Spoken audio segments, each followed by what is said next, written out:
आज की यह वीडियो प्राचीन इतिहास की महासंग्राम होने वाली है। जो भी हमारे बीए फर्स्ट ईयर के फर्स्ट सेमेस्टर के छात्र हैं, जिनको आने वाले दिनों में कल परसों या फिर जब भी उनकी परीक्षा होने वाली है, उनको वीडियो बहुत ही इंपॉर्टेंट उन सभी छात्रों के लिए होने वाली है, क्योंकि इस वीडियो में हमने इंक्लूड किए हैं most important question and answer, जो कि आपके एग्जाम के लिए बहुत ही इंपॉर्टेंट है। मैं गारंटी ले रहा हूं आपकी परीक्षा में 80 से 90% इसी वीडियो से प्रश्न आने वाले हैं। तो वीडियो को एंड तक जरूर देखते रहिएगा। चलिए पूरी जानकारी पहले मैं आपको दे दें। यहां पर ये देखिए वीडियो किन छात्रों के लिए है, बीए प्रथम यानी कि बीए फर्स्ट ईयर के फर्स्ट सेमेस्टर के छात्रों के लिए है। सब्जेक्ट आपका प्राचीन इतिहास है और प्रश्न पत्र का जरूर नाम मैच कर लीजिएगा, तभी आपके लिए महत्वपूर्ण है। ठीक है, जिन भी विश्वविद्यालय जिन भी यूनिवर्सिटियों में प्रश्न पत्र यानी इतिहास का जो प्रश्न पत्र है यानी पेपर का नाम वो भारत एवं विश्व की प्राचीन सभ्यताएं हैं, ये है, तभी आप लोगों के लिए महत्वपूर्ण है। ये मैच करने के लिए आप अपने एग्जाम फॉर्म फिल किया तो उसमें देख लीजिए, या फिर स्कीम है तो उसमें देख लीजिए,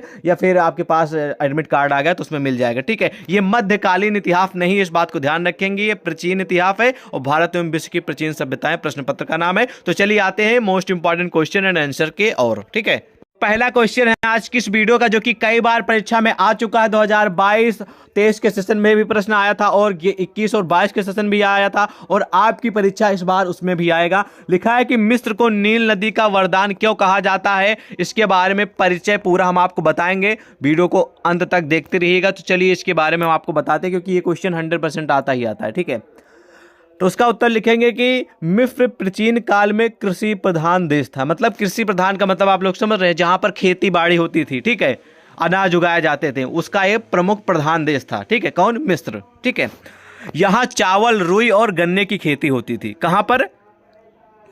मिस्र में। ठीक है, मिस्र में क्या होता था, ये कृषि प्रधान देश था, तो यहाँ पर चावल, गन्ने, ये सब चीजें हुआ करती थी। ठीक है, इसकी भूमि बहुत ही अच्छी और उपजाऊ थी। उपजाऊ का मतलब एक ऐसी मिट्टी जहाँ पर कम खर्च में ज़्यादा उत्पादन हो। मतलब कि मान लीजिए कि अगर आपके मान लीजिए हिंदुस्तान में क्या है ना, कि अगर मान लीजिए कि आपको एक बीघे में, ठीक है, 2 क्विंटल मान लीजिए आपको मान लीजिए धान मिल रहा है, तो वहीं वहाँ पर आपको डबल मिलता था। मतलब बहुत ही मिट्टी उपजाऊ और अच्छी थी। अगर जरा सा भी ध्यान से काम कर लिया जाए तो वर्ष में 2 फसलें पैदा करना कठिन नहीं होता था। यानी कि अगर आप अच्छे से मेहनत करेंगे तो जल्दी से, मतलब कि कम समय में फसल उग जाती थी। ठीक है, तो आप साल भर में 2 बार फसल आसानी से पैदा कर सकते हैं। ठीक है, लेकिन यहाँ वर्षा नाम मात्र की होती थी भैया। यहाँ पर जो बारिश होती थी बहुत ही कम होती थी। ठीक है, और प्राचीन काल में नील नदी में कभी कभी बाढ़ आती थी। तो मिस्र में एक नदी थी जिसका नाम था नील नदी, तो उस नदी में कभी कभी बाढ़ बहुत आ जाती थी। ठीक है, इससे लोगों को कुछ दिनों तक कष्ट रहता था। मतलब कि भाई कभी कभी आता था बाढ़, तो इससे बाढ़ आ जाता तो काफ़ी लोग भाई परेशान, जो खेती बाड़ी वाले हैं, कृषि ज़्यादा पानी हो जाएगा उनके खेत में तो समस्या होगी, तो कुछ दिन तक उनको कष्ट और समस्याओं का सामना करना पड़ता था। ठीक है, पर साथ साथ इससे भूमि की उर्वरता में वृद्धि होती थी। भाई कुछ दिन के लिए तो उनको कष्ट तो होता था, लेकिन जब पानी आ जाता था, क्योंकि बारिश यहाँ पर बहुत कम होती थी, ठीक है, तो मामला ये था कि काफ़ी जो भूमि थी वहाँ की वो उर्वरक यानी कि अच्छी, मतलब कि बहुत ही अच्छी हो जाती थी। ठीक है, और उसमें वृद्धि हो जाती थी। ओके, और फलतः मिस्र के आर्थिक जीवन में इस नदी का इतना महत्व हो गया कि इसे मिस्र की जीवन रेखा की संज्ञा दे दी गई। मतलब कि इन्हीं वजहों से भाई वहाँ पर एक प्रमुख नदी नील नदी थी। ठीक है, लेकिन उसमें कभी कभी बाढ़ आता था, और कभी कभी आता तो उससे लोगों को कष्ट भी होता था, लेकिन उससे उनकी ज़मीन जो है ना वो एक तरीके से बहुत ही अच्छी है और उसमें वृद्धि हो जाती थी, उपजाऊ और अधिक हो जाती थी। ठीक है, इसी कारण इसे नील नदी, ठीक है, नील नदी के नाम से जाने जाना लगा। ठीक है, तो यहाँ पर लिखा यही है कि मिस्र के आर्थिक जीवन में इस नदी का इतना महत्व हो गया कि इसे मिस्र की जीवन रेखा की संज्ञा दे दी गई। मिस्रियों ने, जो मिस्रवासी थे, वो कृषि कर्म में आवश्यक जल के लिए भी पूर्णतः नील पर ही निर्भर रहना पड़ता था। प्राचीन मिस्रवासियों के हृदय में इस नदी के प्रति असीम श्रद्धा की भावना थी तथा वे एक देवता की भांति उसकी पूजा किया करते थे। इसलिए इतिहास पिता यानी कि हिस्ट्री के जो फादर हैं, जिनका नाम है हेरोडोटस, ठीक है, ने मिस्र को नील नदी का वरदान कहा है। यहाँ पर 2 प्रश्न के उत्तर क्लियर हो गए। पहला तो आपको इतिहास के पिता को नाम पता हो गया, नहीं मालूम था, तो हिस्ट्री, फादर ऑफ हिस्ट्री या फिर इतिहास के पिता हैं हेरोडोटस। ठीक है, इन्होंने मिस्र को नील नदी का वरदान कहा। ठीक है, क्योंकि भाई इनसे बहुत हेल्प मिलती थी इनको, ठीक है, नदी से, जो वहाँ की आम जनता थी, कृषि वाले थे, अगला प्रश्न आप लोगों की समझ प्रस्तुत है। भैया पहले मैं आपको बता दूं मिस्र नदी पे हमने ज़्यादा फोकस क्यों किया, इसका मेन रीजन है क्योंकि ये प्रश्न हमेशा आता है, इसलिए मैंने सोचा इस पे थोड़ा टाइम आपको दे देते हैं ताकि आपके नस नस में बैठ जाए। ठीक है, इसका उत्तर ये क्वेश्चन अफ्रीयन पे जुड़ा है, क्वेश्चन आएगा, जरूरी नहीं कि यही आए, ठीक है, लेकिन एक क्वेश्चन जरूर आएगा अफ्रीयन से जुड़ा। ठीक है, तो अफ्रीयन साम्राज्य का एक मुख्य अंग उनकी सेना थी। जो अफ्रीयन साम्राज्य था उनकी मुख्य अंग जो थी उनका सेना था। ठीक है, और संपूर्ण साम्राज्य की सुरक्षा का उत्तरदायित्व सेना पर ही था। यह राज्य का एक सैनिक राज्य था, मतलब कि यह राज्य एक सैनिक राज्य था, मतलब यहाँ पर सैनिक बहुत थे। ठीक है, और राजा सेना का सर्वोच्च अधिकारी था। जो आम बहुत सारी सेना थी उनका जो मुखिया था वो राजा था। ठीक है, उसकी सहायता के लिए मुख्य सेनापति होता था जिसे लिम्ब अथवा तुर्तून कहा जाता था। ठीक है, सेनापति को लिम्ब अथवा तुर्तान के नाम से जाना जाता है। ठीक है, तो यहाँ पर बहुत सारी जानकारी दी गई है, आप पढ़ लीजिएगा। ठीक है, और काफ़ी हेल्पफुल क्वेश्चन है। बाकी बहुत सारे क्वेश्चन है, मैं आपको फिलेट करा दूंगा कि कौन कौन से तैयार करके जाना है। ठीक है, असीरिया के विश्व सभ्यता को क्या देन है, ये इतना महत्वपूर्ण है, लेकिन असीरियन वाला महत्वपूर्ण है। ठीक है, असीरिया वाला कभी कदार आता है। अगला बहुत ही महत्वपूर्ण प्रश्न प्रस्तुत है कि वैदिक काल में क्या धार्मिक मान्यताएं प्रचलित हैं। ठीक है, ध्यान से सुनेंगे, वैदिक काल में जो धर्म है वो क्या प्रचलित है कि नहीं। तो ऋग्वेद में जिन देवताओं की पूजा पाठ या फिर पूजा अर्चना एवं स्तुतियाँ मिलती हैं वे प्राकृतिक तत्वों में निहित शक्तियों के प्रतीक हैं। वैदिक कालीन ऋषि संसार में विभिन्न प्राकृतिक स्वभावों को देखकर प्रभावित हुए हैं व उनमें से नैसर्गिक शक्तियों का अनुभव करते हैं। इन नैसर्गिक शक्तियों को ऋषियों ने देवताओं की उपलब्ध मानकर देवताओं के विषय में उत्पन्न विभिन्न भावों को वाक्यों के रूप में परिणित कर दिया है। इस पवित्र वाक्यों के द्वारा देवताओं की आराधना की जाने लगी। इस प्रकार ऋग्वैदिक धर्म का जन्म हुआ। तत्कालीन समाज में यह माने जाने लगा कि तेज, शक्ति, ज्ञान व सत्य देवताओं के गुण हैं तथा वे बुराई को समाप्त, प्रकृति के नियम को नियमित, पापी को दंड एवं सदाचार को पुरस्कृत करते हैं।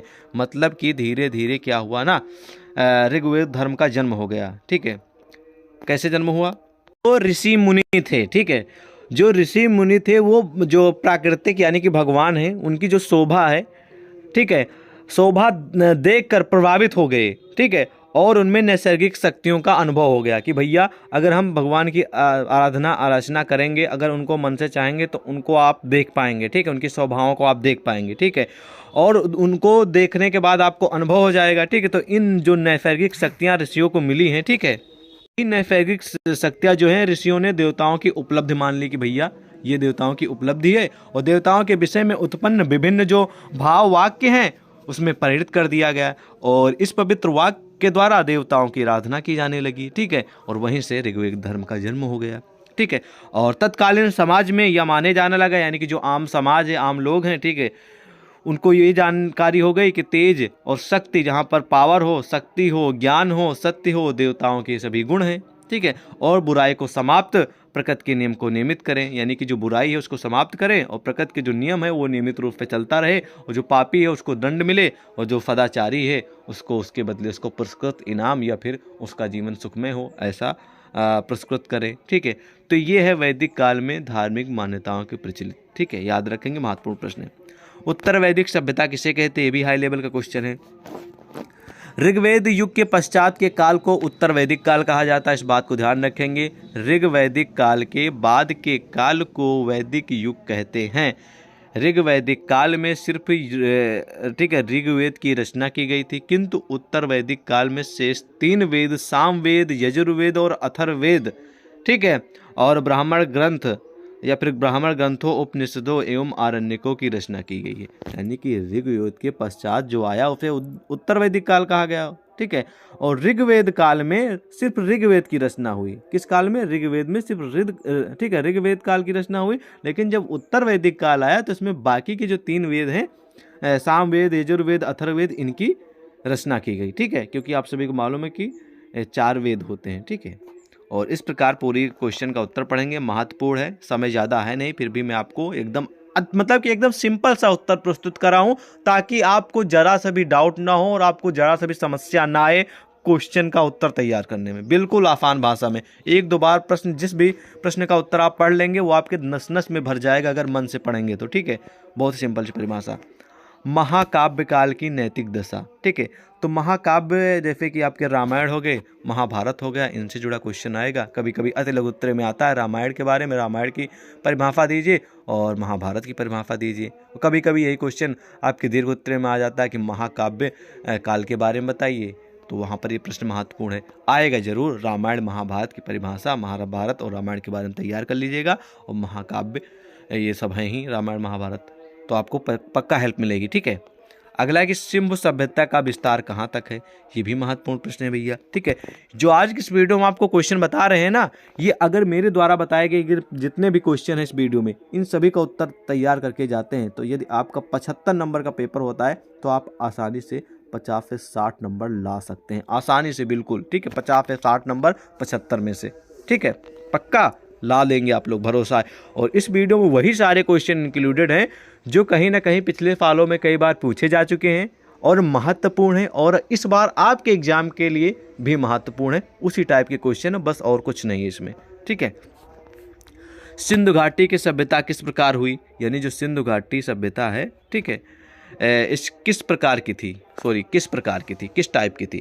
तो सिंधु घाटी की सभ्यता या हड़प्पा सभ्यता भारतीय उपमहाद्वीप में प्रथम नगरीकरण व प्रतिनिधित्व करती है। जनसंख्या का घनत्व, आर्थिक गतिविधि, तकनीकी प्रगति, उन्नत व्यापार एवं वाणिज्य तथा नगरों का व्यवस्थित रूप में होना आदि शहरीकरण की विशेषताएं हैं जो हड़प्पा सभ्यता में उपस्थित थी। यानी कि ये जो फैसिलिटी हैं जो एक नगर में होनी चाहिए, वो वहाँ पर सभी चीज़ें उपलब्ध थी। ठीक है, और हड़प्पाई नगर जाल की तरह व्यवस्थित थे जो ग्रिड प्रणाली पर आधारित थे। हड़प्पा, मोहनजोदड़ो, लोथल आदि स्थल शहरीकरण का महत्वपूर्ण उदाहरण प्रस्तुत करते हैं। ठीक है, ये भी हाई लेवल का क्वेश्चन है। ठीक है, अगला क्वेश्चन है, इनमें से कुछ क्वेश्चन ऐसे भी हैं जो कि मैं पिछले वीडियो में आपको बता भी चुका हूँ। ठीक है, आपने नहीं देखा है तो फिलहाल कोई बात नहीं, तो ये देख लीजिए, कोई दिक्कत नहीं है। प्राचीन भारतीय इतिहास के स्रोत के रूप में पुराणों का महत्व। ठीक है, ये इतना महत्वपूर्ण नहीं, लेकिन भारतीय स्रोत, आपको भारतीय इतिहास के स्रोत याद कर लेना है। ठीक है, भारतीय इतिहास के कुछ स्रोत हैं, उनको जरूर तैयार कर लेना है, गूगल पर सर्च कर लीजिएगा, फिर इंटरनेट उस पर आप सीरीज है तो उसमें, फिर बुक में पढ़ लेंगे। ठीक है, ऐतिहासिक स्रोत के रूप में हड़प्पा सभ्यता से जुड़ा क्वेश्चन, मतलब कि ये जरूरी नहीं कि ये आएगा। ठीक है, लेकिन हड़प्पा सभ्यता से जुड़े 1-2 क्वेश्चन आएंगे। अगला क्वेश्चन बहुत ही महत्वपूर्ण प्रस्तुत होने जा रहा है कि भैया वैदिक कालीन प्रमुख नदियों का परिचय दीजिए। ठीक है, तो याद रखेंगे ऋग्वेद में 42 नदियों का वर्तमान में उल्लेख मिलता है। ठीक है, जबकि 40 अन्य नदियों के नाम भी प्राप्त हैं। नदियों में सरस्वती और सिंधु एक अनेक बार उल्लेख होता है, यानी कि है तो 42 नदी, लेकिन इनमें से सरस्वती और सिंधु का बहुत बार उल्लेख, यानी कि बहुत बार ये नाम लिया गया है और बहुत बार इनके बारे में डिटेल में आपके पाठ्यक्रम में बताया भी गया है। ठीक है, और सरस्वती को नदी तमा नदियों में श्रेष्ठ भी कहा जाता है। यह नदी उस काल में समुद्र में गिरती थी। सरस्वती के साथ साथ दृष्टद्युति नदी के भी अनेक उल्लेख प्राप्त हुए हैं। एक नदी है जिसका नाम है दृष्टद्युति। ठीक है, इसके भी बहुत ज़्यादा उल्लेख प्राप्त है। कहाँ कहाँ पर ये बहती हैं, कहाँ कहाँ पे निकली हैं, पूरी जानकारी दी गई है, आप पढ़ लीजिएगा, काफ़ी हेल्पफुल क्वेश्चन है। हम आपको मतलब कि सिंपल सा उत्तर प्रस्तुत करें तो आपको ज़्यादा हम इसके लिए एक्सप्लेन करने की मुझे आवश्यकता है नहीं, और फिलहाल समय ज़्यादा है नहीं, इसलिए हम आपको मोस्ट इंपॉर्टेंट क्वेश्चन सिलेक्ट करा दे रहे हैं कि कौन कौन से इस बार आपकी परीक्षा में आने वाले हैं, वो आप लोग तैयार कर लेंगे वो क्वेश्चन और उत्तर, इसलिए मैंने उत्तर भी आप लोगों के समझ प्रस्तुत कर दिया है। ठीक है, वैदिक कालीन राजनीति संस्थाओं का परिचय दीजिए। ये एक बार आया था प्रश्न। ठीक है, वैदिक कालीन राजनीति संस्था, फिर राजनीतिक स्थिति के बारे में ऐसा क्वेश्चन आएगा जरूर। ठीक है, एक अगला प्रश्न है कि भैया पिरामिड के विषय में आप क्या जानते हैं। तो पिरामिड बहुत ही हाई लेवल का क्वेश्चन परीक्षा में कई बार आ चुका है, तो इसके बारे में जरूर हम आपको बताएंगे। ठीक है, गीजा के पिरामिड, ठीक है, मिस्री कला की अमूल्य निधि हैं। यहाँ के एक पिरामिड की ऊंचाई जो है ना, वो करीब करीब 480 फीट है और इसकी एक भुजा 775 फुट लंबी है। ठीक है, यह 13 एकड़ भूमि में बना है। इसमें 2.5 टन भार के 23 लाख पाषाण खंड लगे हैं। ये 3 चतुरता से, ठीक है, चतुरता से जोड़े गए हैं और कहीं कहीं तो जोड़ की चौड़ाई एवं इंच के 1000वें भाग से भी कम है। ठीक है, यानी कि इतनी अच्छे से बनाई गई है कि उसमें कोई ये नहीं बता सकता कि यहाँ पर ज्वाइंट है। ठीक है, जैसे कि एग्जाम्पल के रूप में जब कोई आप लोग देखते नहीं कि घर बन जाता है, तो घर बनने के बाद भाई जब तक उस पर प्लास्टर नहीं होगा, प्लास्टर नहीं होगा, तब तक तो भैया ईंट दिखेगी कि यहाँ पर ज्वाइंट हुई, लेकिन जब प्लास्टर हो जाएगा तो कोई नहीं बता पाएगा कहाँ पर ज्वाइंट है ईंट का। ठीक है, तो सेम उसी तरह इसमें भी इतनी चतुरता से, इतनी मतलब कि दिमाग से काम किया गया है, ठीक है, कि वहाँ पर कोई भी बता नहीं सकता कि यहाँ पर कहीं पर जोड़ भी है, ठीक है। और इस प्रकार आप लिखेंगे पिरामिड के बारे में, कितने फुट लंबा था, कितने फुट चौड़ा था, ठीक है, और कितने एकड़ में बना था, ये पूरी परिचय हो गई, ठीक है, ये लिख देंगे। और डॉक्टर गोयल इसको कहते हैं कि आधुनिक युग के बहुत कम कारीगरों में ऐसी भवन बनाने योग्य दक्षता है। मतलब कि आधुनिक काल के बहुत सारे इंजीनियर, बहुत सारे कारीगर हैं, लेकिन ऐसा भवन बनाना उनके बस की बात नहीं, मतलब कि उनके पास इतनी योग्यता है कि नहीं वो बना पाएंगे इतनी फिनिशिंग के साथ, ठीक है। और हेरोडोटस एक प्रमुख ठीक है इतिहासकार है, इन्होंने कहा कि गीजा के विशाल पिरामिड को 1 लाख व्यक्तियों ने 20 साल में बनाया था, ठीक है। यानी कि जो ये गीजा का पिरामिड है, ठीक है, इसको बनाने में 1 लाख व्यक्ति लगे थे और इसमें जो समय लगा था वो 20 साल का लगा था। इस बात को ध्यान रखेंगे, ये मेन पॉइंट है, ठीक है। और अगला है कि अखनाटन कौन था, ये इतना महत्वपूर्ण नहीं, इग्नोर भी कर सकते हैं। मिस्र में नील नदी, इसके बारे में मैंने आपको पूरे अच्छे से समझा भी दिया है और आप समझ भी गए हैं। अभी ऊपर पहले क्वेश्चन ऊपर था ना, मिस्र में नील नदी, बहुत ही हाई लेवल का क्वेश्चन है, परीक्षा में हर बार आता है और हर बार आता रहेगा, क्योंकि कुछ क्वेश्चन ऐसे होते हैं जो हमेशा आते ही आते हैं, ठीक है। अगला प्रश्न है कि भैया गीजा क्यों प्रसिद्ध है, तो साफ साफ शब्दों भी मैंने आपको बताया है, जो गीजा है वहीं पर भाई ये पिरामिड है, तो पिरामिड के कारण ये प्रसिद्ध है। मिस्री कलाकारों के स्थापत्य के सर्वोच्च नमूने पिरामिड है, ठीक है। ये विशाल पिरामिड मिस्र के फराओं की समाधियां हैं, ठीक है, फराओं के कुछ लोग थे उनकी समाधियां हैं। पिरामिडों में खूफ द्वारा गीजा में बनाए गए पिरामिड सर्वाधिक प्रसिद्ध है, यानी कि बहुत ज़्यादा प्रसिद्ध हैं पिरामिड गीजा के, ठीक है। पिरामिड की आकृति त्रिभुज के समान होती है, किस तरह होती है, त्रिभुज की तरह होती है, ठीक है। गीजा के एक पिरामिड की ऊंचाई यहाँ पर आप लोगों को समस्त प्रस्तुत है 400 फीट, जैसे ऊपर है वही सेम है, ठीक है। और इसमें बताया जा रहा है कि 23 लाख पत्थर की चट्टानें भी लगी हैं, ओके। महत्वपूर्ण प्रश्न याद रखेंगे। उत्तर वैदिक युगीन सिक्के, ये महत्वपूर्ण प्रश्न है। उत्तर वैदिक युगीन सिक्के, ये कई बार क्वेश्चन आ चुका है। तो उत्तर वैदिक युग में मुद्राओं के अस्तित्व का उल्लेख नहीं मिलता है, परंतु निष्क, शतमानपाद और कृष्णल का उल्लेख अवश्य मिल जाता है। निष्क का उल्लेख पंचविंश ब्राह्मण में मिलता है, शतमान दक्षिणा के रूप में श्रुण का उल्लेख है और कृष्णल रत्ती को कहते हैं। पाद का उल्लेख दान का प्रसंग में मिलता है, ठीक है। प्रश्न कह रहा है कि भैया, मतलब उत्तर कह रहा है कि उत्तर का वैदिक युग में जो मुद्राएं थे उसका अस्तित्व का जो उल्लेख है वो मिला तो नहीं, लेकिन कुछ निष्क थे, कुछ शतमान थे, पाद थे और कृष्णल का उल्लेख जो है ना वो अवश्य मिला है, लेकिन बताया जा रहा है कि वो सिक्कों का यानी मुद्राओं का नहीं मिला है, ठीक है।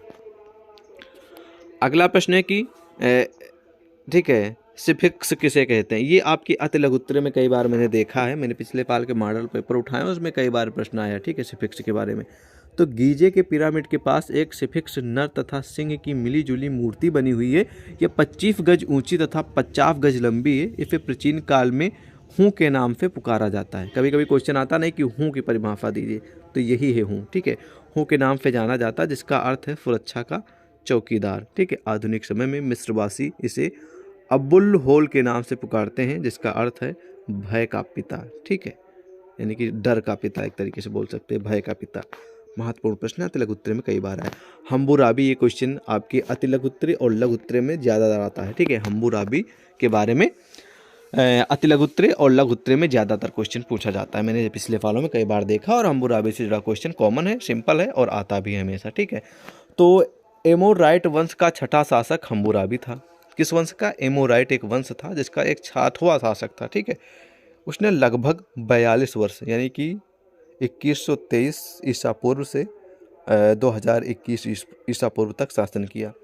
ईसा पूर्व हमेशा उल्टा चलता है, इसलिए 2123 और 2081 ईसा पूर्व उल्टा है ना, तो आप लोग कन्फ्यूज मत हो क्योंकि ईसा पूर्व उल्टा चलता है, ठीक है। और ईस्वी जो है ना वो 2018 से 2022-23 ऐसे चलता है और ये उल्टा चलता है, ठीक है।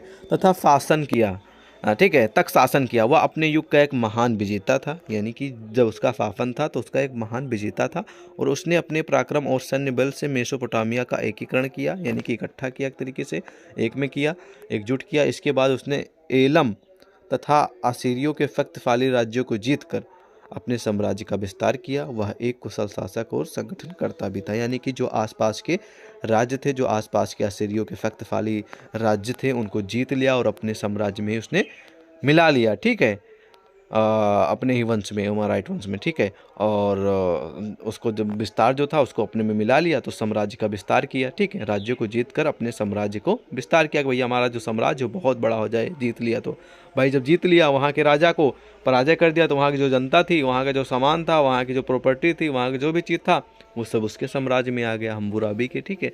तो वह एक कुशल शासक भी था और साथ साथ में वो संगठनकर्ता भी था एक तरीके से, ठीक है। तो ये महत्वपूर्ण प्रश्न है। चीन की दीवार के बारे में आप क्या जानते हैं? बहुत ही महत्वपूर्ण प्रश्न है। चीन की दीवार हमेशा आता है, इस बार भी आएगा, ठीक है। तो चीन की उत्तर पश्चिमी सीमा पर हुणों के आक्रमण से रक्षा करने के लिए शी हुआंगटी ने, ठीक है, शी हुआंगटी एक चाइनीज विद्वान है जहाँ तक मुझे जानकारी, ठीक है, और यह दीवार बनवाई थी ठीक है, हुआंगटी, क्योंकि ये चाइनीज ही नाम है, ठीक है। दीवार बनवाई थी चीन की, ठीक है। यह 1500 मील लंबी, 20 फीट चौड़ी तथा 22 फीट ऊंची थी। इसमें 20,000 गुम्बदें, 23,000 स्तंभ और 10,000 सुरक्षा चौकियां बनी हुई थी। यह दीवार 10 वर्ष में बनकर तैयार हुई थी। इस पर अंकित शब्द इस प्रकार हैं कि स्वर्ग के नीचे यह सबसे बड़ी सैनिक रोक है, यानी कि बोलते नहीं कि चीन की दीवार विश्व की सबसे बड़ी दीवार है, ठीक है। तो ये वही वाली है। महत्वपूर्ण प्रश्न है। और लाओ त्से कौन था? ये अति लघु उत्तर में पिछले फालों में आ चुका है, ध्यान रखेंगे, तैयार कर लीजिएगा, ठीक है। महत्वपूर्ण प्रश्न है। दुंगी, ये भी पिछले फालों में कई बार आ चुका है, इसको भी तैयार कर लेंगे। मेसोपोटामिया एक ऐसा क्वेश्चन है जो हमेशा आता ही आता है, ठीक है। तो मेसोपोटामिया जिसे 1918 ईस्वी में इराक की संज्ञा दी गई, दक्षिण पश्चिम एशिया का दजला, फरात और उसकी सहायक नदियों द्वारा सिंचित भूक्षेत्र है, ठीक है। मेसोपोटामिया शब्द दो नदियों के मध्य के प्रदेश में अभिप्रेत है, जिसमें दजला फरात नदियों की संपूर्ण घाटी समाविष्ट है। मेसोपोटामिया शब्द यूनानी मेसोस एवं पोटामस शब्द के योग से बना है, ठीक है। तो इस प्रकार आप लिखेंगे मेसोपोटामिया के बारे में, ठीक है। बहुत महत्वपूर्ण प्रश्न है ये, लघु उत्तरीय और अति लघु उत्तरीय दोनों में पूछा जा चुका है पिछले फालों में। इसके बारे में आप अपने अनुसार भी गूगल पे कहीं से बुक में सीरीज से पढ़ के अच्छे से जाइएगा। हाई लेवल का प्रश्न है, जरूर आएगा परीक्षा में, ओके। और अगला प्रश्न है कि हड़प्पा संस्कृत के निर्माता कौन थे? याद रखेंगे, हाई लेवल का क्वेश्चन है, तो भैया हड़प्पा सभ्यता से जुड़े कई सारे क्वेश्चन आएंगे, हड़प्पा संस्कृत से जुड़े कई सारे क्वेश्चन आएंगे, ठीक है। तो हड़प्पा संस्कृत इस संबंध में 3 मत हैं।